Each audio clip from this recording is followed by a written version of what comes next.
know, God will make my path straight. I know, I'm gonna shout and praise. My God can be trusted over and over and over again. My God can be trusted over and over and over again. Over and over and over again.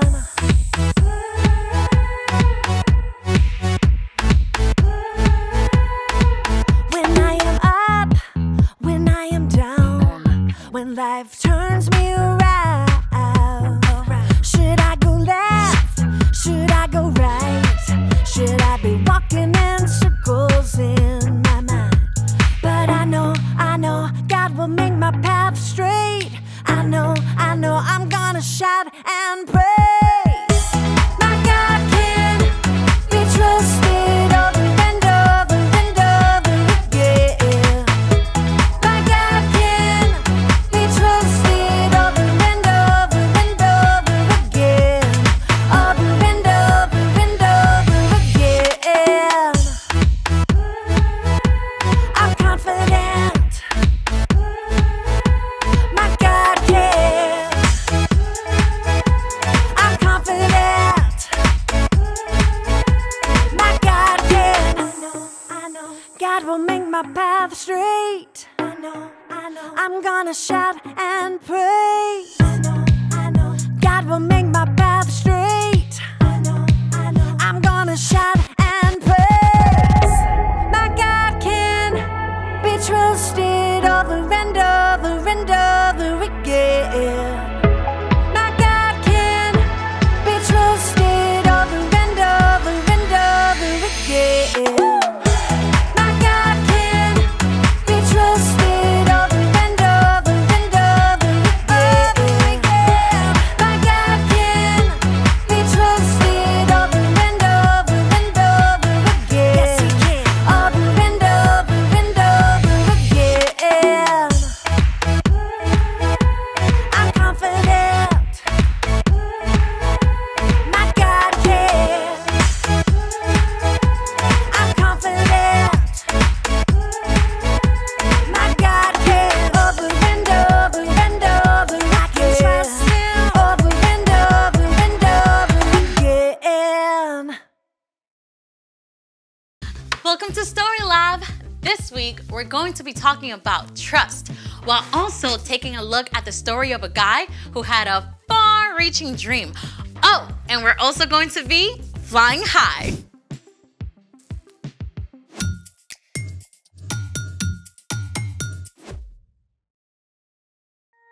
Hey there, I'm Amaya. And I'm Zeke. And today we're talking about trust, which is putting your confidence in someone you can depend on. And I'm depending on you to tell me what we're doing today. Have you ever been to the circus? Oh, I went once. And what was the coolest part? Oh, there were these guys getting shot out of cannons and other dudes doing crazy tricks on motorcycles and lions and tigers and bears. Oh my! But what about the acrobat? Oh yes, they were awesome sauce. Did you just say awesome sauce? Hey, it's in the dictionary. Awesome sauce! Extremely good! Excellent! Okay, your point. Acrobats are legit awesome sauce, and they have to be super strong and athletic and flexible and graceful all at the same Oh, time. that must take a lot of work. Exactly. And the most amazing thing is we get to talk to an acrobat today. No way! Yes, wait. Her name is Grayson, and I'm calling her right now.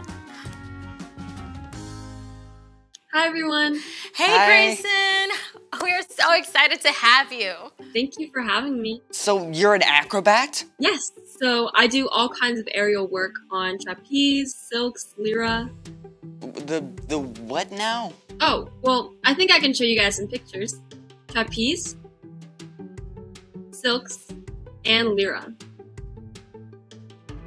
Wow. How do you even start doing stuff like that? Well, my friend had a birthday party at the circus gym, and I fell in love with it. How'd you even know how to do it? I had coaches to help me, so they got me started with a lot of the basics. Stuff like balance and strength training. Like pull-ups and stuff? Yes, lots and lots of pull-ups. You have to build up a lot of strength if you want to trust your body when you're in the air. Trusting the trapeze. For sure. So all of the apparatuses have to be tested a lot before we can trust that they're safe. Plus, we have big mats in case we do fall. Wait, so you have to trust your training and the apparatus? What about the people you work with? Well, there's my duo partner, Parker. I have to trust him a lot when he's throwing me in the air. Wait. Parker, he throws you like through the air? Yes. So I was terrified the first time we did it. But we started by practicing in spotting lines. They're like safety ropes to keep me up in case I do fall. Wow! So you have to trust your coach and your partner, plus the spotting lines, plus your training and the apparatus? All at once. So we have to communicate about everything. That is amazing. Thank you so much, Grayson. Before you go, can you show us some of your work? Yes, I'd love to.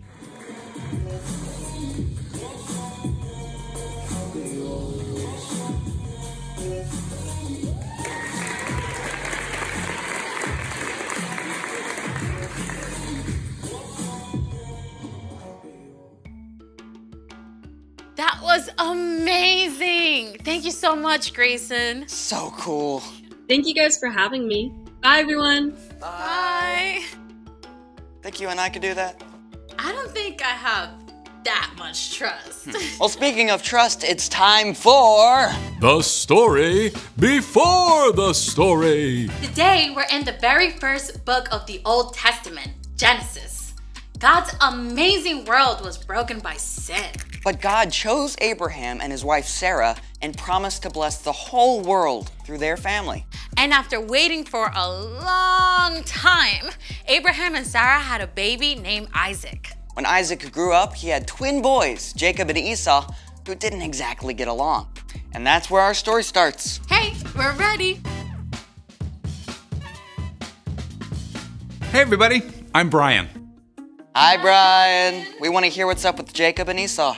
Oh boy, okay, these guys had it in for each other from the start. They wrestled while they were babies inside their mom. I mean, when Esau came out first, Jacob was holding onto his heel. And they were like super different, right? Oh yeah, Esau was really hairy while Jacob was smooth-skinned.